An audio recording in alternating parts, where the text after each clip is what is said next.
Mm. All right, guys, this is part two of perceptional referencing. My video cut out. Hey, what can you do? I don't know. Maybe I ran out of space.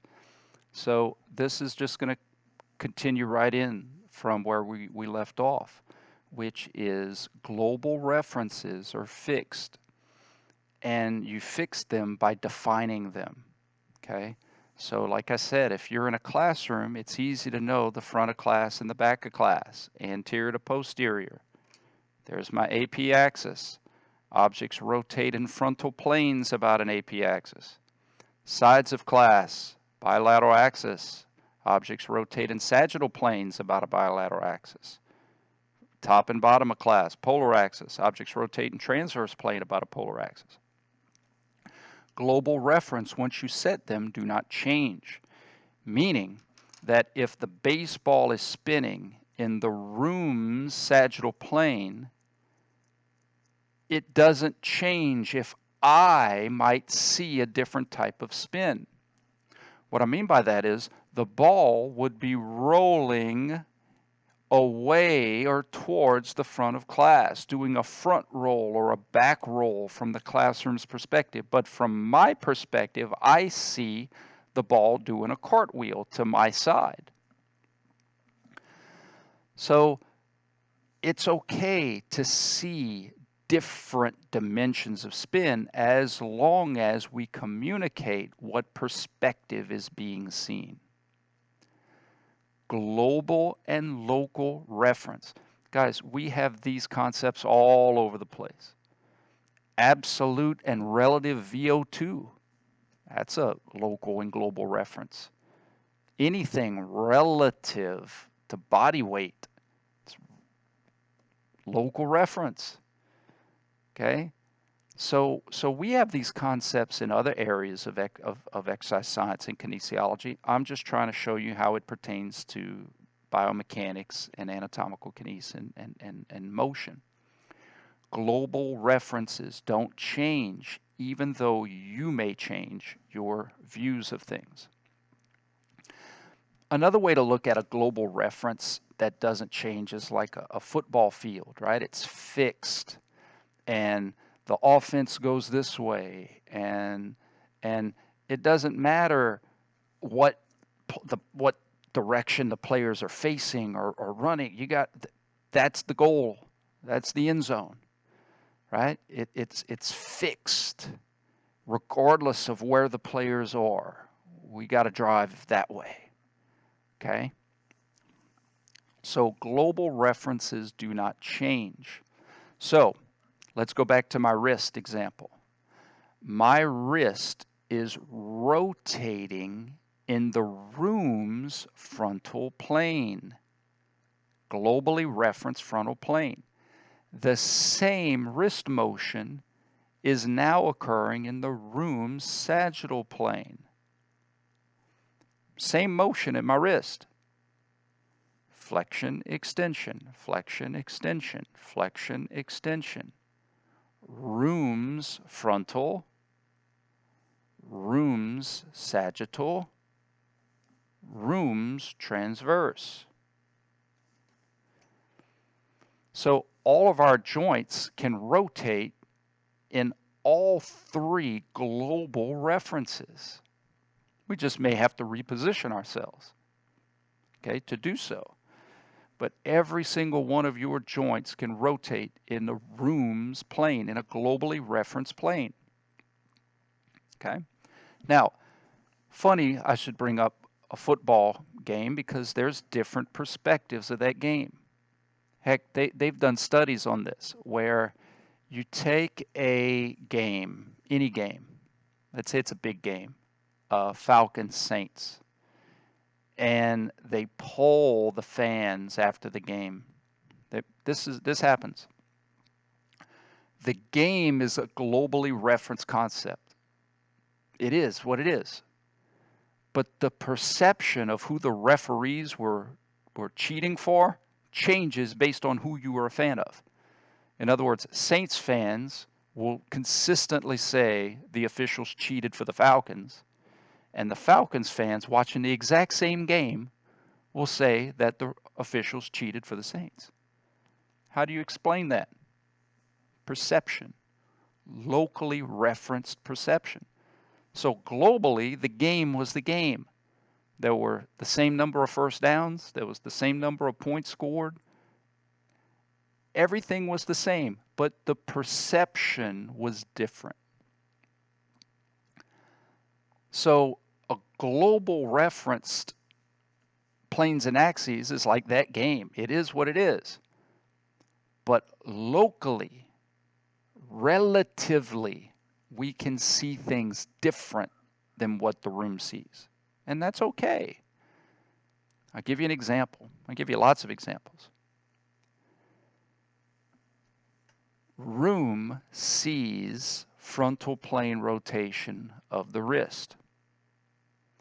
I see frontal plane rotation of the wrist. Oh, what do you mean, Dr. Campbell? I see. Well, this is the front of my head and that's the back of my head. Anterior, posterior axis. Frontal plane rotation, anterior, posterior axis. Me in the room see the same thing. But this is still the front of my head, even when I rotate my head to look at the side of the class. This is still anterior to posterior.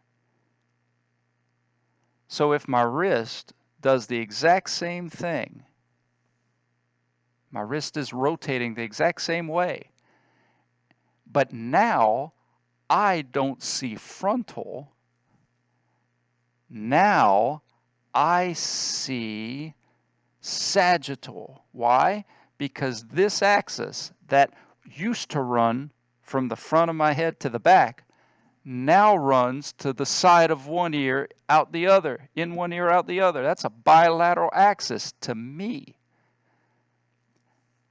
I went from seeing frontal plane to seeing sagittal plane. And that's okay.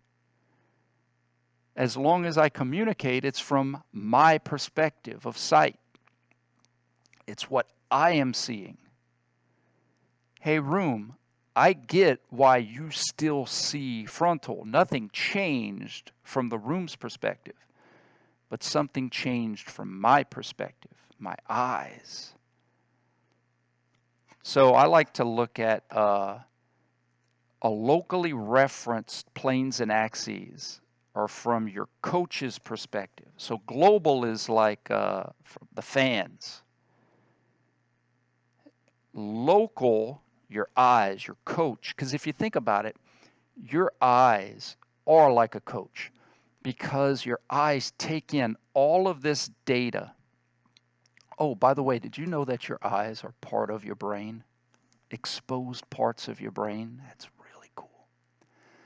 But your coach takes in all this data, interprets it, and then sends out the signals, the plays to the players on your team. And who are the players on your team? Your wrists, your elbows, your radial ulnas, your shoulders, your scapula, your knees, your hips. They're all players on your team. Team you. Coach, part of your brain, sends in the plays, and then you do things based off of the playbook. So my point is that globally referenced planes and axes is like the game. The field that you're playing in doesn't change. The ground, it doesn't change. What about an earthquake? The playing field doesn't change. The court doesn't change. The bulk doesn't change. Your vision of that field can change. I can see what the room sees, but I don't have to see what the room sees. In addition, your players have a perspective. Just like the coach has a perspective of things, the players, a player could come to the sideline and say, Coach, I'm open. Hey, Coach, this is what I'm seeing. So every single one of your joints has a perspective. Do like a little face. Wee. It's a bad face, huh? But my wrist has a perspective of planes and axes. And my elbow has a perspective, and my shoulder has a perspective, and my neck has a perspective, and my knee has a perspective. Little eyes on the joints. So what? This is the so what. In true anatomical position, you guys have heard about anatomical position, but in true biomechanical anatomical position, we get in a position where everybody and everything is all seeing the same planes and axes. When I get into anatomical position, what the room sees is the same as what my eyes see, is the same as what all my joints see. Sagittal is sagittal for everybody. Frontal is frontal for everybody. Transverse is transverse for everybody. Then I can get out of that and everybody can start seeing different things based on their perspective. Okay? So what I mean by that is,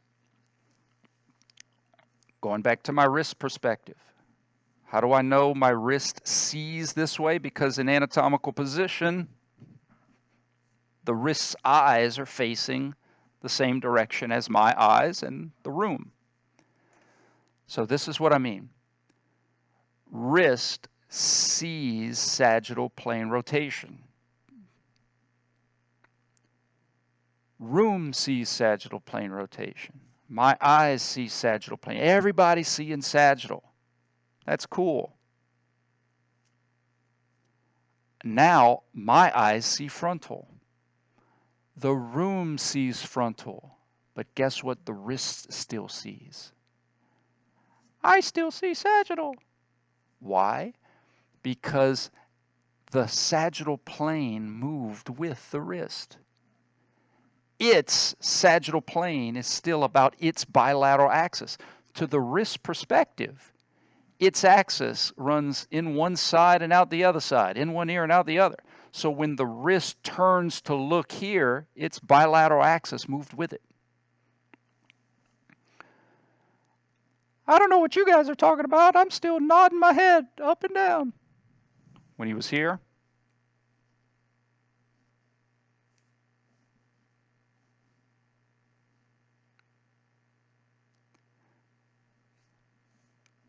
why is that important?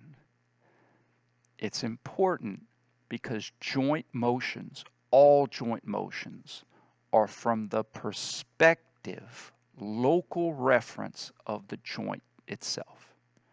How does the joint see planes and axes? Wrist flexion, wrist extension. Doesn't matter if it's in the room sagittal, room's frontal, or room's transverse. This was still flexion and extension, flexion and extension, flexion and extension. Why?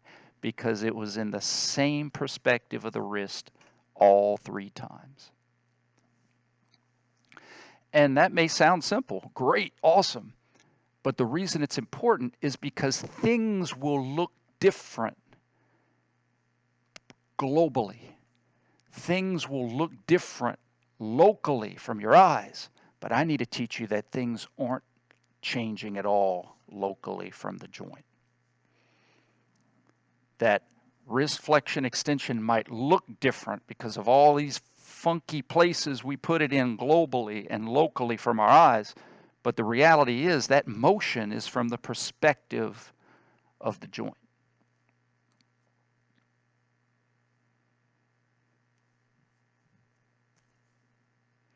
Joint motions are from the perspective of the joint's planes and axes. And when that joint changes its view globally, it doesn't change its view locally. Okay? All right, sorry this video had to get cut in 2. I think my computer ran out of space. So I have some examples of perspective in the support documents. One of the examples I give is gymnast. If a gymnast is rotating about a high bar, how the gymnast sees the spin is different than how I'm looking at the spin. I see frontal, gymnast sees sagittal. And if I go behind the gymnast and look, now I see sagittal and the gymnast sees sagittal. See, it's perspective. How do you see it? And a lot of times misunderstanding about joint motion is about not seeing references. You're only looking at it, or you're not seeing it from the perspective of the joint. You're seeing it from the perspective of your eyes. Pavlov rings the bell and you salivate. So I need to teach you not necessarily to trust your eyes, but trust the joints. Okay? All right, guys. We'll see you next time.